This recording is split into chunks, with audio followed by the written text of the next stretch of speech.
les hablé un poco de lo que era el tallo cerebral.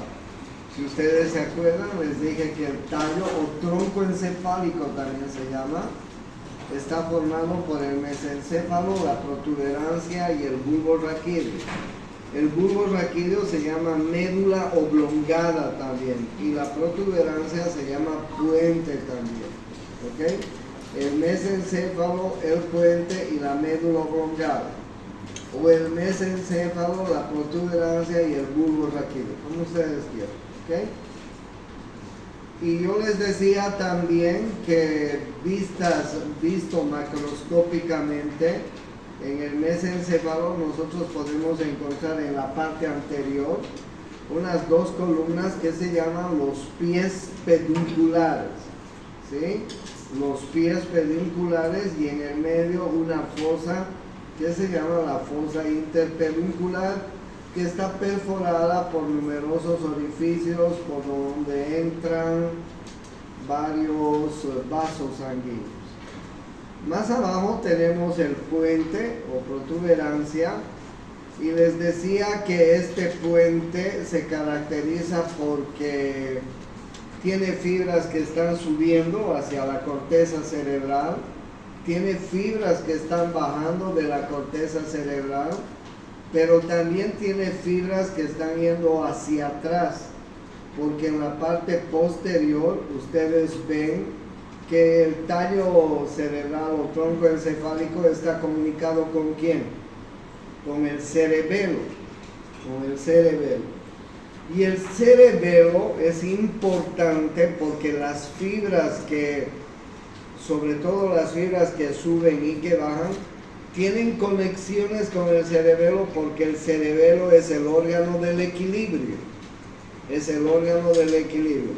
El oído, junto con el oído interno, el cerebelo es el que va a equilibrarnos en todos nuestros actos. Por ejemplo, si nosotros caminamos de forma precisa. Si nosotros corremos, de la misma manera. O si subimos las gradas, o si bajamos las gradas. O vean ustedes una persona que hace danza, por ejemplo, ballet. O vean ustedes un futbolista, o vean ustedes un basquetbolista, etc. Después de hacer muchos movimientos que son muy impresionantes, vuelve a caer de la misma manera sin perder el equilibrio. Por eso es que el tronco encefálico, o muchas de las fibras, mejor dicho, que suben y bajan del tronco encefálico, tienen conexión con el cerebelo. Entonces, cuando yo les muestro el cerebelo, ahí ustedes pueden ver fibras que están subiendo, que están bajando y son transversas, que están yendo hacia atrás a conectarse con el cerebelo. ¿Ya? Cuando les muestro el bulbo raquídeo, les muestro las pirámides vulvares. Yo les he dicho que ustedes estudien las vías descendentes, las vías piramidales. Y las vías piramidales, miren, sobre todo se conglomeran acá en el bulbo raquídeo. Estas vías son las vías motoras que están bajando desde la corteza cerebral. Estas vías motoras que se encuentran en las pirámides vulvares, en la parte inferior del bulbo raquídeo se entrecruzan y forman lo que llamamos la defusación piramidal. Y yo les explicaba que cuando hay una lesión en un hemisferio, la parálisis se produce contralateralmente. También les dije que por fuera de las pirámides vulvares tenemos un pequeño núcleo en el bulbo raquídeo que se llama la oliva vulvar.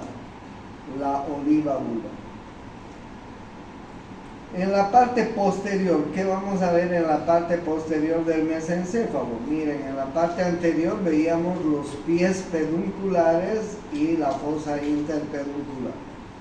En la parte posterior del mesencéfalo vamos a ver colículos superiores y sus brazos que tienen que ver con la vía óptica, colículos inferiores y sus brazos que tienen que ver con la vía auditiva. Esta parte que ustedes están viendo del mesencéfalo mide 2.5 a 3 centímetros, o sea, es muy pequeño. No crean que es así grande como les estoy mostrando. Es muy pequeño. Entonces, en la parte posterior del mesencéfalo vamos a ver 4 núcleos que se llaman los colículos. Colículos superiores, colículos inferiores. Les llamaban antes cuerpos geniculados también, está bien dicho. Colículos superiores y sus brazos que tienen que ver con la vía óptica, colículos inferiores y sus brazos que tienen que ver con la vía auditiva. ¿Ya? Les decía que en la parte posterior del puente vamos a encontrar un hueco, ¿por qué? Porque como les decía, miren, en la parte posterior entre el tronco encefálico y el cerebelo tenemos un hueco que se llama el cuarto ventrículo.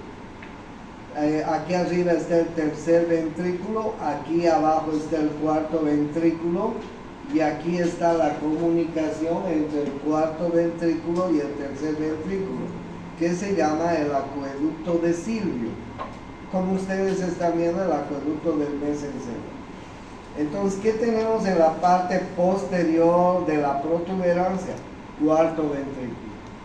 El cuarto ventrículo forma una especie de rombo que los anatomistas le han puesto la fosa romboidea.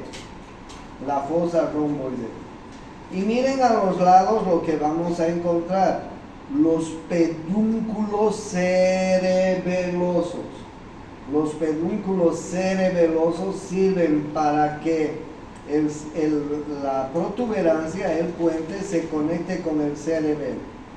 Y hay 3 pedúnculos cerebelosos: el pedúnculo cerebeloso superior, el pedúnculo cerebeloso medio, el pedúnculo cerebeloso inferior. Si yo les pregunto, ¿cómo se comunica el puente con el cerebelo? La respuesta es gracias a los pedúnculos cerebelosos, superior, medio e inferior.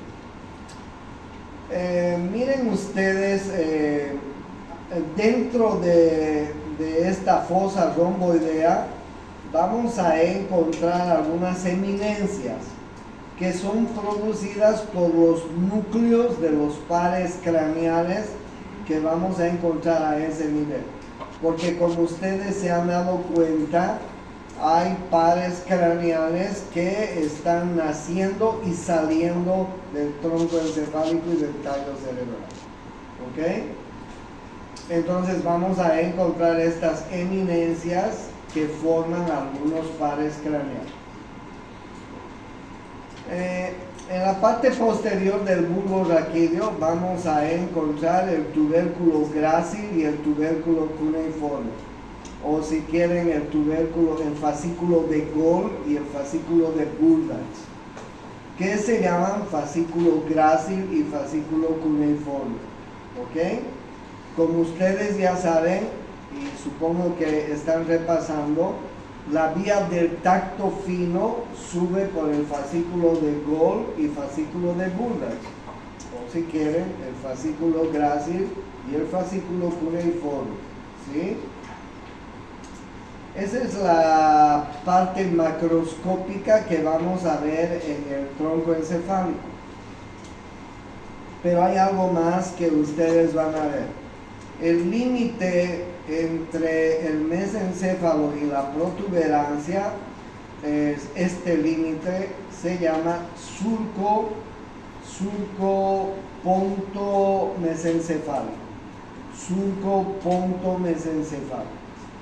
El límite que hay entre el puente y el bulbo raquídeo se llama surco bulbopontino. Pero ustedes además estarán apreciando que en el tronco encefálico estamos encontrando los orígenes aparentes de pares craneales. Miren ustedes, en este surco, por ejemplo, en el surco que hay entre el puente y el mesencéfalo, estamos viendo cómo el tercer par está emergiendo. Estamos viendo cómo el cuarto par está saliendo por la parte de atrás, entre los dos colículos inferiores. Es el único nervio que sale por atrás. Miren ustedes en la protuberancia, están viendo el origen aparente del quinto par, el quinto par del trigémino. Miren ustedes en el surco bulbo protuberancial, están viendo el sexto par, el séptimo par, el octavo par, el noveno par.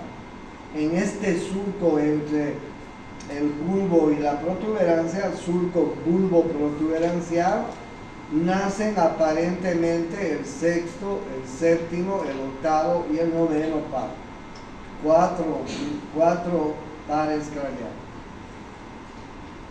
Y un poco más abajo vamos a ver la emergencia del décimo primero y un poco más abajo del décimo segundo. Y si nosotros hacemos un corte interno de la parte del tronco encefálico, vamos a encontrar los núcleos de origen. Los núcleos de origen que son estos que ustedes están viendo en la parte interna.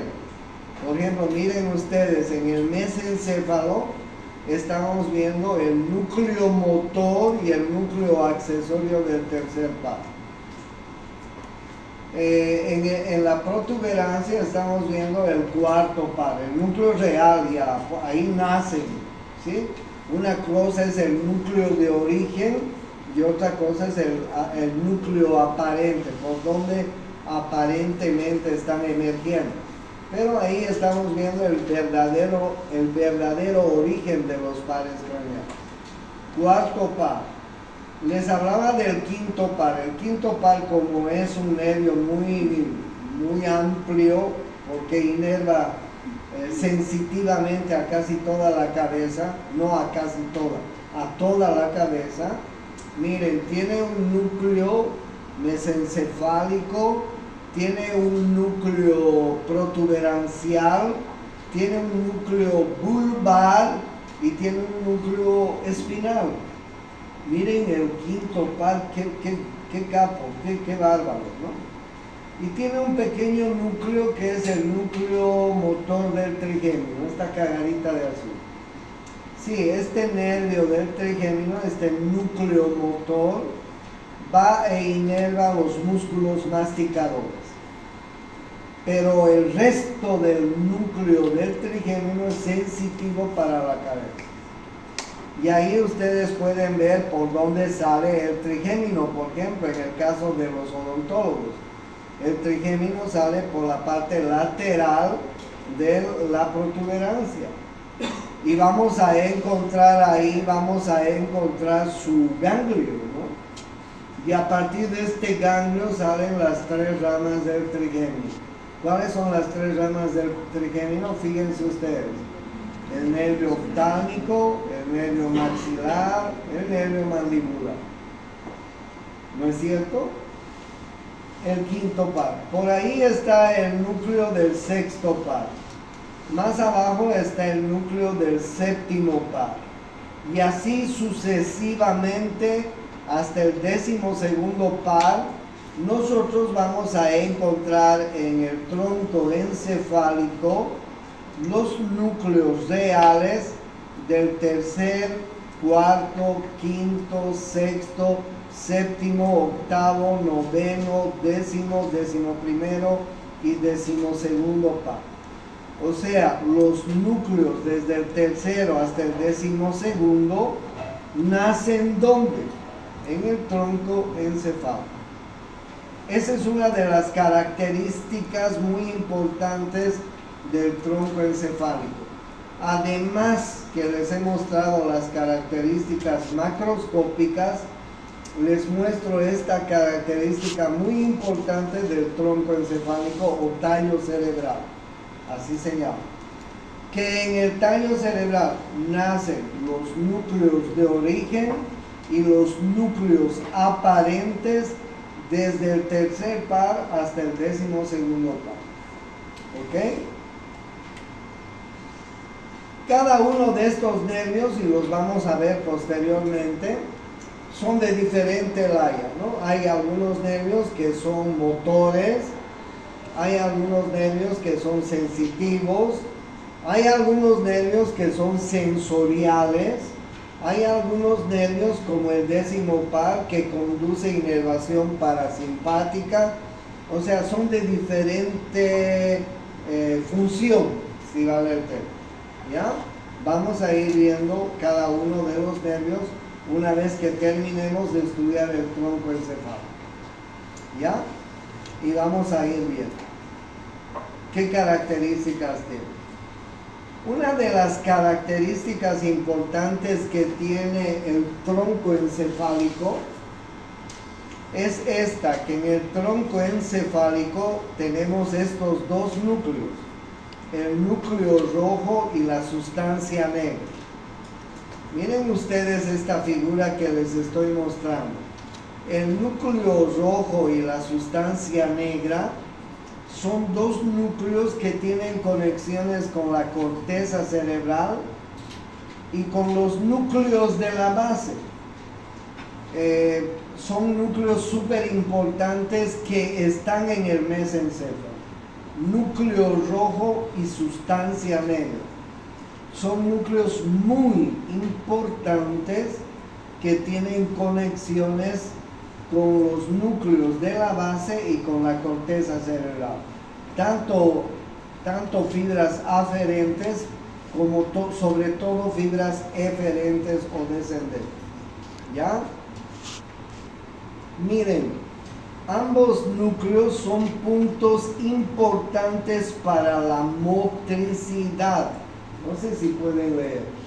Se los voy a leer yo. Pero les voy a leer algo que me interesa que sepan. Porque ya les estoy diciendo que tienen conexiones importantes, sobre todo con las vías motoras que están bajando de la corteza cerebral. Con las vías motoras, es decir, piramidales y extrapiramidales. Miren ustedes, el núcleo rojo coordina el tono muscular, la posición y el movimiento de la marcha. Miren ustedes de nuevo, el núcleo rojo coordina el tono muscular, la posición y el movimiento de la marcha. Si se lesiona, aparece temblor en reposo, modificaciones del tono muscular y movimientos coreicos y atetóxicos, ¿ok? Los movimientos coreicos son estos, miren. Si se lesiona el núcleo rojo, si se lesiona la sustancia negra, la sustancia negra tiene una función de iniciación importante en los movimientos. Si se anula su función, se presenta rigidez muscular, temblor en reposo y rigidez en la mímica. ¿De qué enfermedad estoy hablando?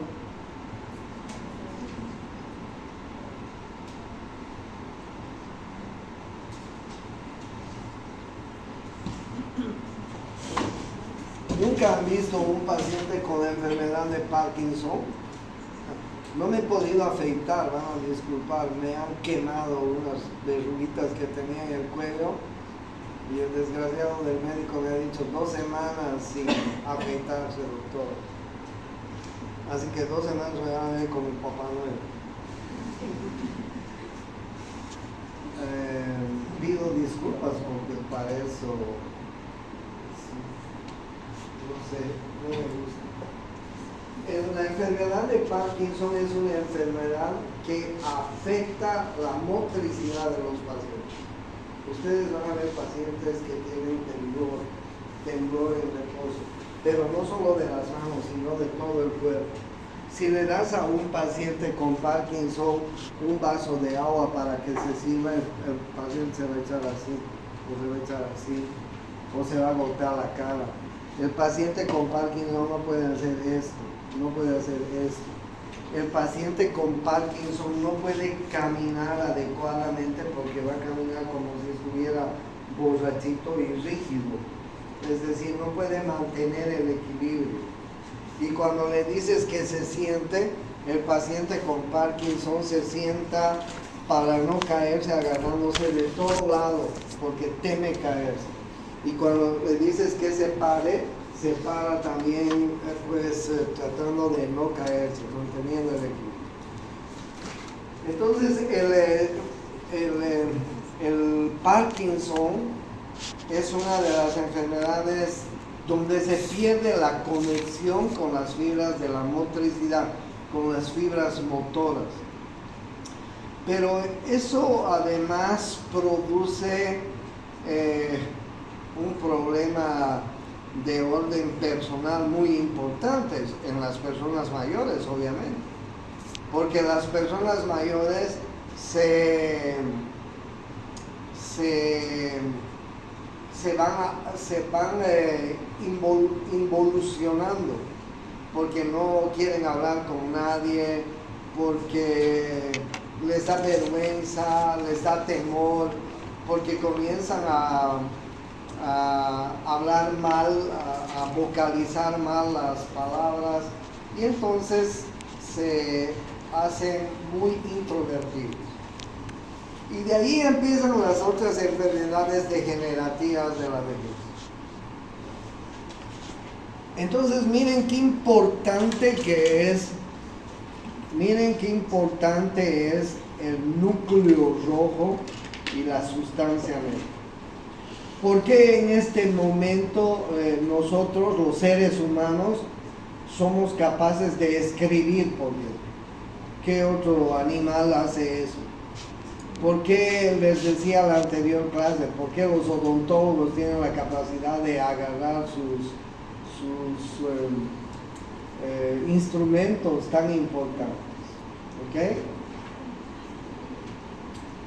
Entonces, miren que el núcleo rojo y la sustancia negra es muy importante. Otra cosa que vamos a encontrar en todo el tronco encefálico es esto que se llama la formación reticular. Los anatomistas, cuando descubrieron la formación reticular, se encontraron con una serie de núcleos a lo largo de todo el tronco encefálico. Eran unos núcleos que parecían un disparo de escopeta. Todos estaban dispersos ahí en todo el tronco encefálico. No podían poner nombre a tantos pequeños núcleos, entonces dijeron que se llame la formación reticular porque tiene la misma función. La formación reticular es la encargada de fabricar mediadores químicos que intervienen en las sinapsis. Y aproximadamente tenemos como 150 mediadores químicos que intervienen en las sinapsis. Hay mediadores muy importantes. Por ejemplo, ¿cuál es el mediador químico del sistema simpático? ¿Quién sabe? La adrenalina, la noradrenalina, son mediadores químicos. El mediador químico del sistema parasimpático, la acetilcolina. ¿Cuál es el mediador químico de la alegría? La dopamina. ¿Cuál es el mediador químico del estado emocional? La serotonina. Y así sucesivamente han ido descubriendo que cada estado anímico que tenemos y para cada función que tenemos en la vida hay mediadores químicos que actúan de diferente forma y en diferentes momentos en nuestro sistema nervioso. Entonces descubrieron que la formación reticular es la encargada de fabricar mediadores químicos. Y finalmente descubrieron que a nivel del bulbo raquídeo hay unos núcleos, fíjense ustedes en esta figura, que controlan la función cardiocirculatoria y la función respiratoria. Cuando digo función cardiocirculatoria, quiero decir, controlan la función cardíaca, la frecuencia cardíaca, la presión arterial, la función de los vasos sanguíneos, etc. Y los núcleos respiratorios controlan la función respiratoria.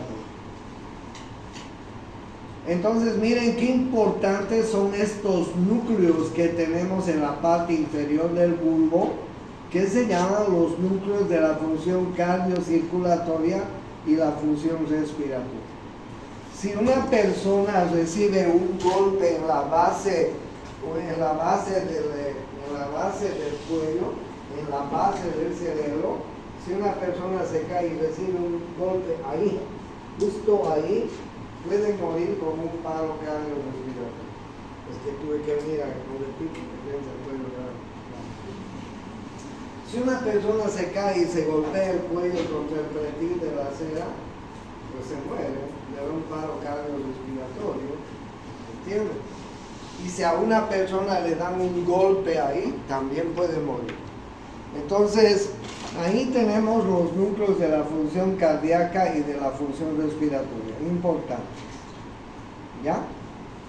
Esto es parte del tronco encefálico. Ahora bien, miren ustedes, en el DVD que tienen, los anatomistas han hecho cortes. Por ejemplo, miren, han hecho un corte a nivel del mesencéfalo. Han hecho un corte a nivel del mesencéfalo. Han hecho un corte en la parte superior de la protuberancia. Han hecho un corte en la parte media del puente. Y han hecho un corte en la parte inferior del puente. Entonces, si vemos el corte que está en el mesencéfalo, miren ustedes, vamos a encontrar, por ejemplo, el colículo superior. ¿Sí? El colículo superior. Yo les dije que a nivel del mesencéfalo, en la parte posterior, estaba el colículo superior y su brazo, el colículo inferior y su brazo. Entonces vamos a encontrar el colículo superior. Vamos a encontrar el núcleo mesencefálico del trigémino. Vamos a encontrar tractos o fascículos, si quieren, ascendentes y descendentes. Por ejemplo, miren ustedes, en la parte anterior vamos a encontrar los fascículos que están descendiendo. Vamos a encontrar parte de la formación reticular, que les he dicho que es todo el tronco encefálico. Vamos a encontrar el núcleo rojo, que les he dicho que está en el mesencéfalo. Vamos a encontrar el núcleo del oculomotor, del tercer par, el núcleo principal. Vamos a encontrar el acueducto del mesencéfalo.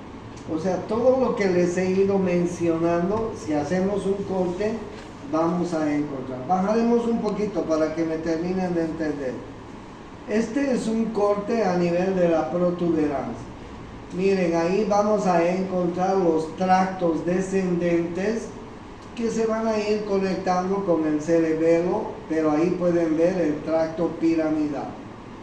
Vamos a encontrar la formación reticular, porque yo les dije la formación reticular abarca todo el tronco encefálico. Vamos a encontrar, ¿qué más? A ver, vamos a encontrar fascículos que ascienden, fascículos que descienden, ¿sí? Vamos a encontrar, por ejemplo, el acueducto del mesencéfalo. Vamos a encontrar el pedúnculo cerebeloso superior. Vamos a encontrar el núcleo del nervio troclear, el núcleo mesencefálico del trigémino, etc. ¿Ya? Y si seguimos bajando, miren ustedes, en cada corte vamos a ir encontrando lo que yo les decía que vamos a encontrar a nivel macroscópico. Este es un corte a nivel del segmento medio del cuerpo. Ahí ustedes están viendo el cuarto ventrículo. Ahí están viendo ustedes el núcleo principal del nervio trigémino. Ahí están viendo los tractos ascendentes, fascículos ascendentes y fascículos descendentes. Ahí ustedes están viendo el quinto par, la emergencia del quinto par. Ahí están viendo ustedes la formación reticular. Ahí están viendo ustedes una serie de elementos que vamos a encontrar a ese nivel. No vamos a estudiar los cortes porque me parece que es una locura. A no ser que alguien de ustedes quiera hacer neuroodontología o una cosa así. Pero no lo creo, ¿no es así? Pero bueno, los anatomistas han hecho esos cortes a nivel del mesencéfalo, de la protuberancia, del bulbo raquídeo. Y han ido encontrando todo lo que yo más o menos les he ido relatando. ¿Ya? Entonces, en la parte que viene, ustedes van a encontrar una serie de cortes que hay en el tronco encefálico. Bueno, yo les decía que en el tronco encefálico están los pares craneales, ¿no es así? Eso es muy importante. Entonces vamos a ir viendo ahora los pares craneales, pero déjenme encontrar un minuto de reposo.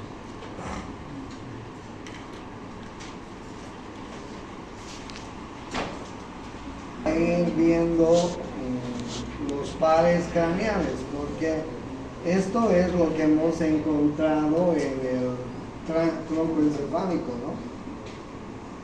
Yo les decía que en el tronco encefálico nacen desde el tercer par hasta el 12º par. Sin embargo, no les he mencionado del primer par y del segundo par.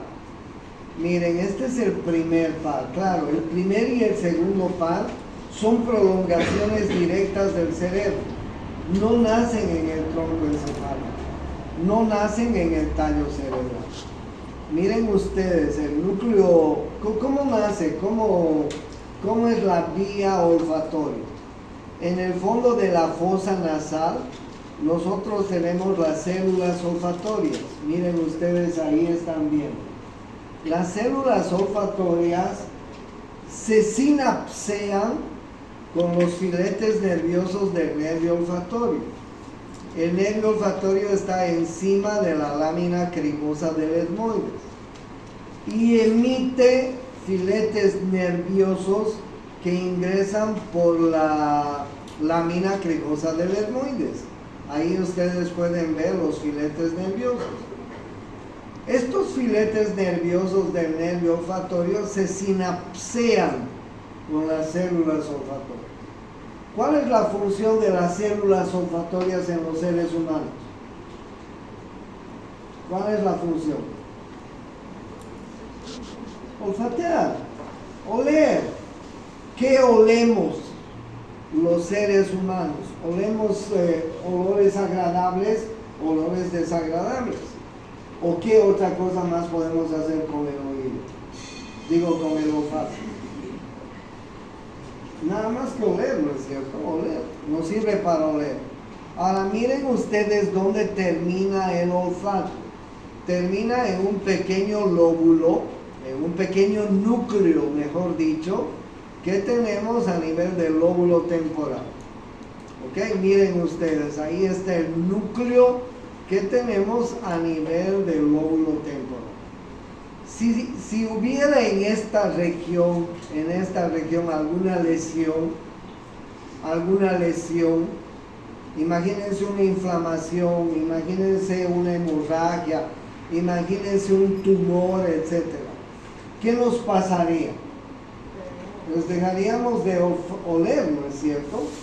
¿Ustedes se acuerdan cuando llegó el COVID por primera vez al mundo?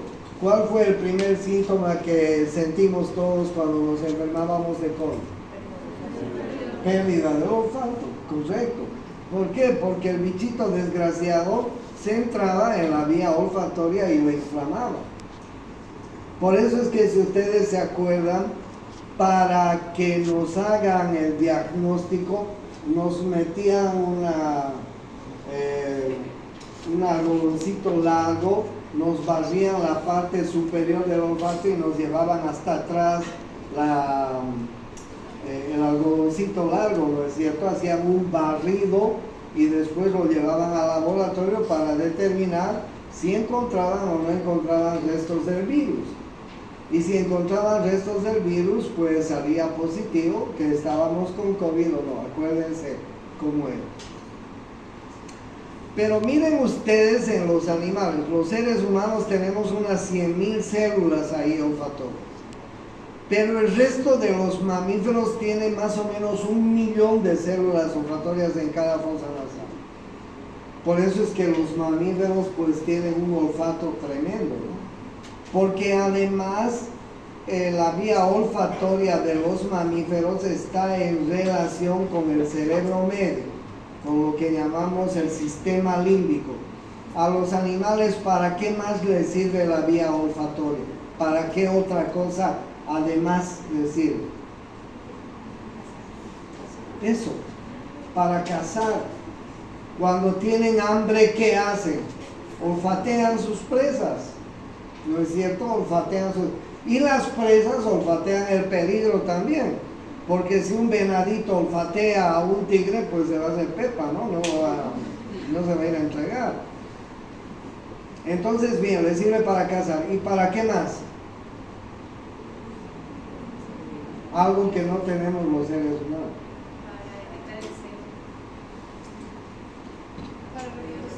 Para reproducirse. Los machos olfatean a las hembras. Cuando las hembras están en celo, emiten unas sustancias químicas que se llaman feromonas. Y los machos las huelen. Y van tras las hembras, ¿no es así? Algo que no podemos hacer los seres humanos. O los hombres están olfateando a las chicas acá. No, esto no podemos hacer. Entonces miren que en los mamíferos el olfato está muy bien desarrollado, porque además tienen más células olfatorias.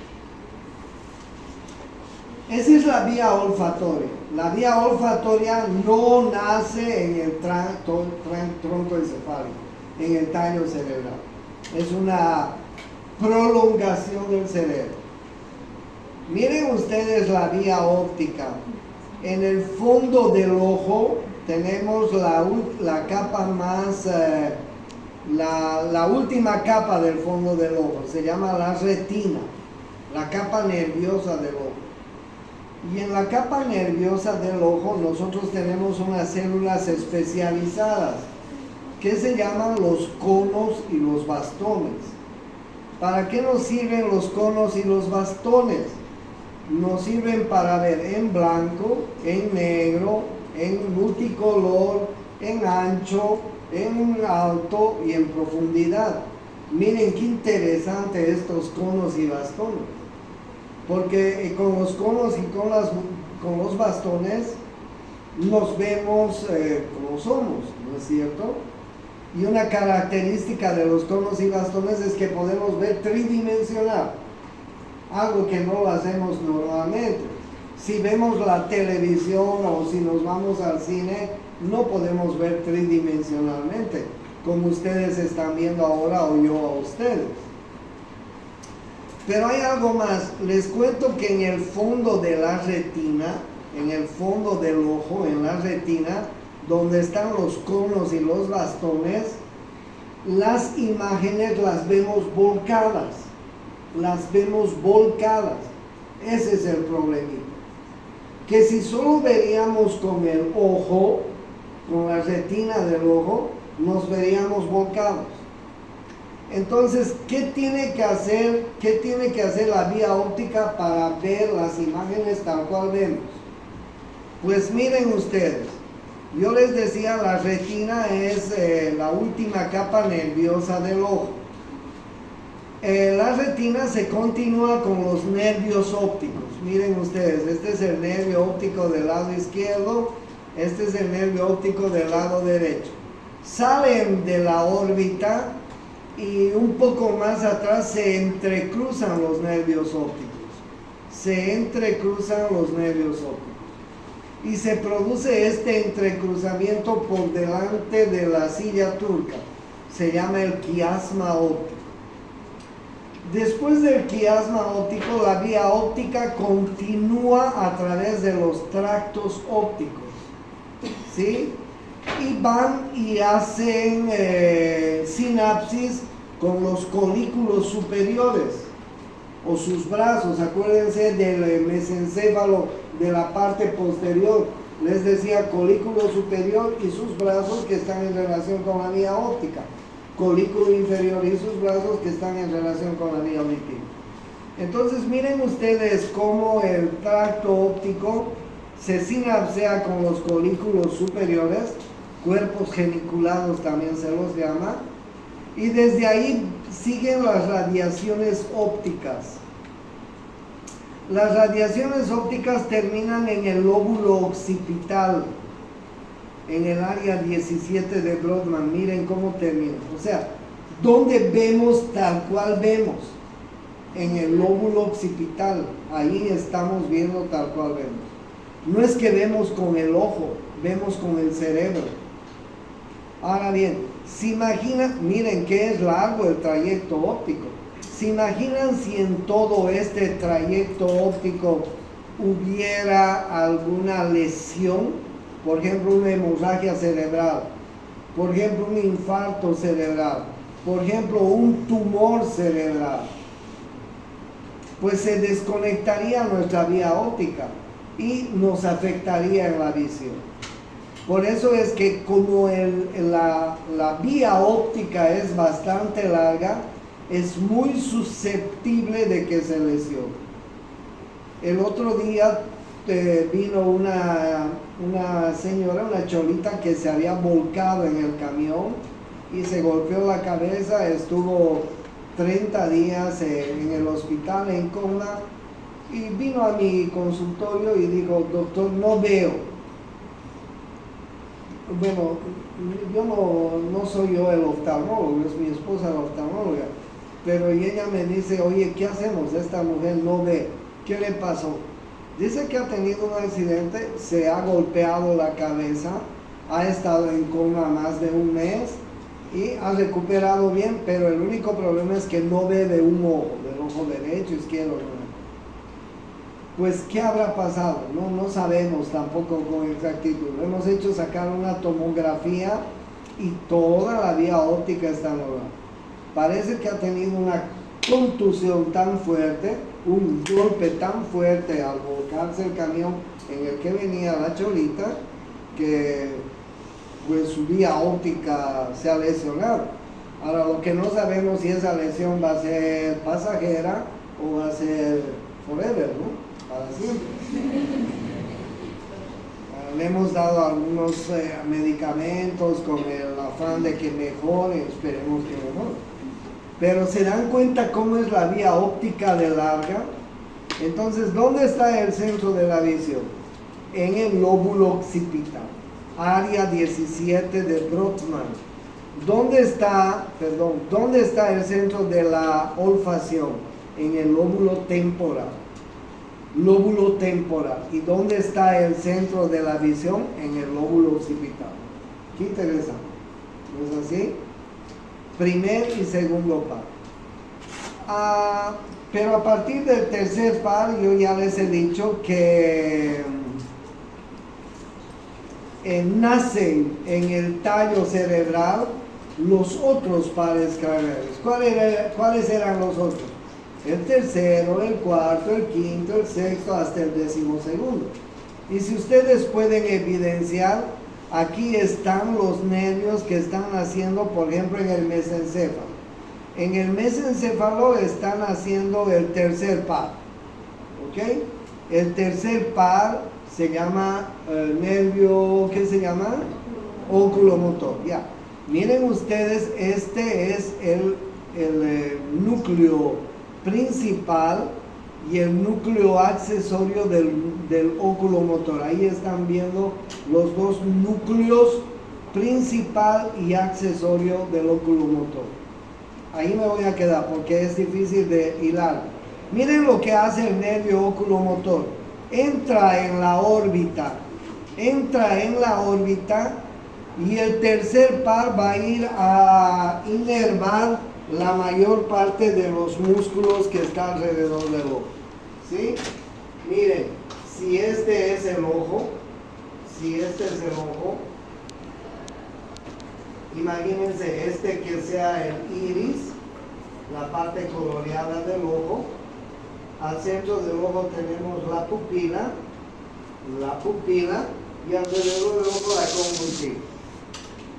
Alrededor del ojo hay unos músculos. Este músculo se llama el músculo elevador del párpado superior.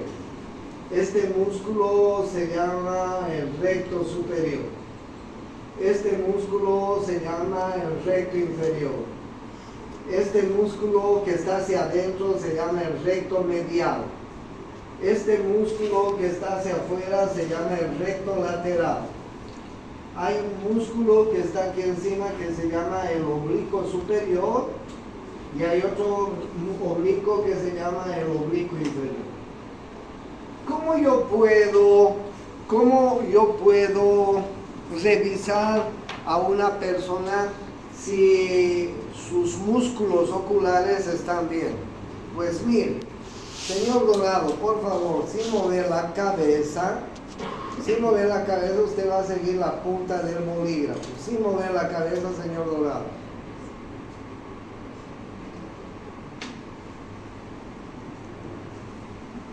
¿Sí?